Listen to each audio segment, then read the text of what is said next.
Welcome to the precious place where we focus on transitioning from a passive to an active follower of Jesus Christ.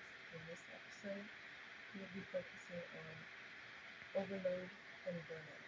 So let's get right into it. The Heavenly Father, I decrease myself to increase you, Lord. I take all emotions, feeling, embarrassment, fear, anything that is not in alignment with your will for this video, and I bind it up and I throw it down to the pits of hell and I'm never to return again. I ask that you flow through me, Lord. Use me at your will, Lord. I am an open yielded vessel for your using. Have your way with this video in the mighty name of Jesus Christ. Amen.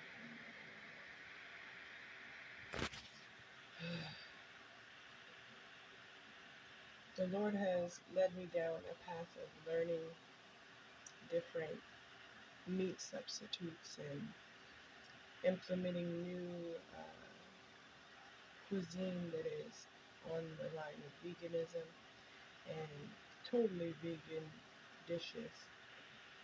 And I was doing good. I was really getting all of my nutrients and I was feeling great and loving the process. I still love the process, but this morning I feel overloaded. I feel like I have too much of something. And in my eyes, I know what it is. I feel like I know what it is. Because I love peanut butter, I love almonds, I love walnuts, I love pecans, I love pistachios, I love all those nuts and stuff. And I feel like I overdid it yesterday because I ate peanuts, then I ate peanut butter, then I had a few almonds, and then I made the meat substitute which has walnuts. And after I ate that, this morning I'm feeling like bleh. And this is a message from the Lord saying, you can have even too much of a good thing. We're to portion everything in its rightful place and not overdo it or overindulge in it. Sex is good, but if you focus your whole relationship on sex, then that's not good. There has to be love, there has to be intimacy, there has to be intellectual conversations, there has to be just playful times. Your relationship and your marriage needs all of that. It can't flourish just on sex alone. It can't. And I don't know who that was for. I know a lot of marriages feel like their marriage is not good if their sex isn't good, or if they've taken a break from it. And if y'all agreed to it and y'all need a break, then take a break. But if you haven't, then find a happy medium of where you each are fulfilled, but not one more than the other. This is a give and take thing. You're not supposed to just be taking. That's overindulging, overflowing yourself with um, pleasure. And pleasure was put there for a gift to us, but it should not be the sole reason you go into that intimate time with your spouse. It should be also to give love, to give. It's another expression of your love to your spouse. It was meant for reproduction, but the Lord also blessed it to be pleasurable at the same time. And it's our job to take a step back and say, am I being selfish with my body, with my wants in this act, or am I being considerate of my spouse and their wants as well? Am I seeing them satisfied? Am I being more satisfied than them? And if you are, then it's all right. We're human.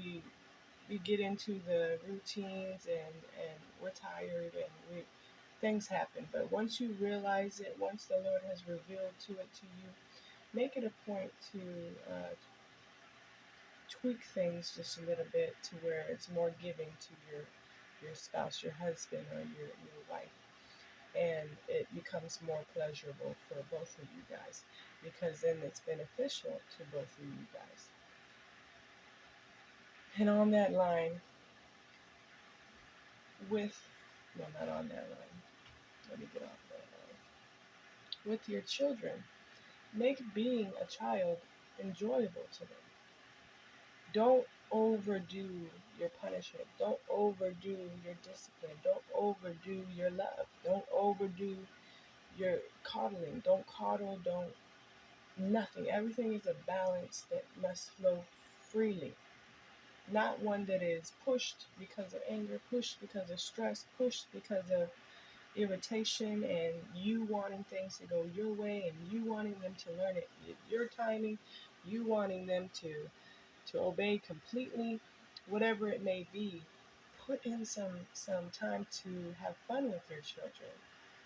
Yes, you are growing them. Yes, you are raising them. Yes, you are teaching them how to clean, cook, take care of themselves, and be clean. Whatever you're teaching them to, follow the Lord and pray daily and read the Bible daily. But are you taking those times to just sit and dwell with your kids and have them receive your love, not your correction, not your discipline, not your teachings, but just dwell with each other and love each other? We're to be able to give love and receive love, and if you don't teach them how to receive love, they will not know how to. And you are the first example, the mothers and the fathers, of what to expect out of love and God. So we are to uphold a standard that makes it beautiful like the Lord is, and gracious and kind and giving and comforting. You need to see your children for who they are, not for who you want them to be. And I struggle with this too, because a lot of times I think if they are disobeying, it's a reflection of me. And they're totally different people. It is not a reflection of me. It's not a reflection of my teaching, but I feel like it is. Like I failed, or I did something wrong. I didn't push enough. I didn't let up enough. I didn't something enough. And it's like, we are all under spiritual warfare, even your children. And the enemy is going to use your children because they are easy access, and that is an easy way to irritate you, an easy way to throw off your peace, an easy way to knock you off course. Because if I can get your children to disobey you or to rebel against you and not listen and not do the things that they know that you expect of them every day, or not know the routine every day, and just throw it off just a little bit, it can throw off your whole day. It can throw off your whole night if you allow it. But let's not allow it. Let's know this is not my child, and my child is being used in a way that's hurtful. Let me be gentle with them and help them through this spiritual warfare that is going on. Help me bring awareness to what is going on, and bring understanding and comfort where it's needed, because it's not fun to be used by the enemy. You know how it feels. So just imagine being 5, being 3, being 1, being 10, 13, 16, whatever it is, and the Lord and the enemy, and the enemy is using you, and the Lord is battling to win you. That feel of turmoil is hard to deal with when you not yet established emotional intelligence, and knowing how to process your feelings properly, and knowing where to place them and how to place them, how to express your wants to a person that you're afraid to express your wants to. Be an open uh, vessel that your children want to run to, that they know they'll get comfort from.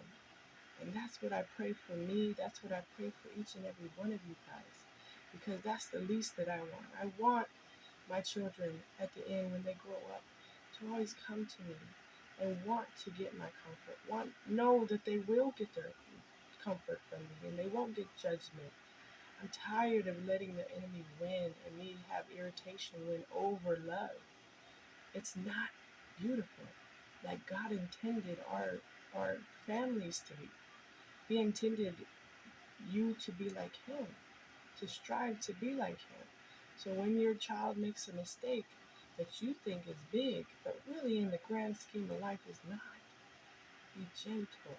Be gentle, be gentle. And if you can't, just don't talk yet. And go to the Lord. Seek the Lord. Say, Lord, how do I respond to this? This is really getting me, get me irritated, or whatever it is. Just don't respond, because you may hurt them in a way that is going to prevent them from coming to you later. And that's not what we want. We want a loving family that spreads love and receives love freely, where God flows through us and you see it in them. It's going to be a slow process, and it's going to go up and down. It's a roller coaster. One week your children are going to be doing great, really striving their best, and the next they're going to be low and fighting each other. That's normal. See, think of them as yourself, not a connection to yourself. Like, oh, if they do good, I'm good. If they do bad, I'm a bad mother or a bad father. No, but see them as a human adult, but not put the judgment of an adult on them. But no, they have the same thoughts.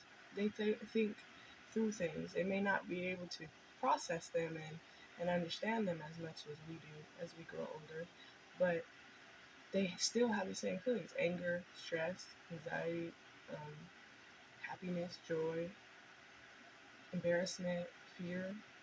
And to be understanding that even if you may not understand what they're going through, try to ask them questions. That's a great way to at least tell them you're heard. You may not be understood, but I hear you, and I'm trying. I'm trying to understand you. Help me understand you. And that is all that we need in this world, is to know people are trying, and they want to love us. They want to understand us. They want in our lives. We matter to them. Let your children know that they matter to them. Go out and watch a movie with them and really cuddle them. Be in the moment.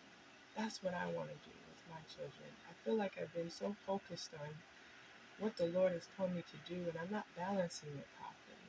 The Lord gives you lists every day, and I'm misunderstanding what He intends with this list. I think it means get it all done as quickly as possible. But it just is like, be aware of these things that I want you to do. Yes, I want you to constantly be working towards these things, but also be able to have the awareness of your surroundings and of your children, to know that each and every moment matters to them. They're growing up.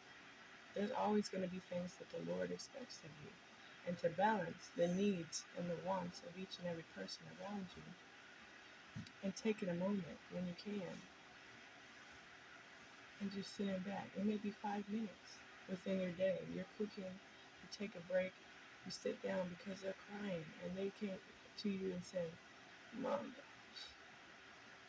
so and so hurt my feelings. And you sit and you mediate and you talk to them, because it's important for them to have emotional intelligence more than you're cooking to get done, so you can get to the laundry, the bed sheets, that whatever else is tasks, other tasks that are always going to be there.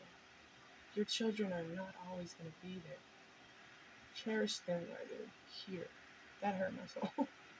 I need to go to my babies. I love you. The Lord loves you so much more. Let's build our children up in love. Build our marriages up in love. And spread and receive love freely like the Lord wants.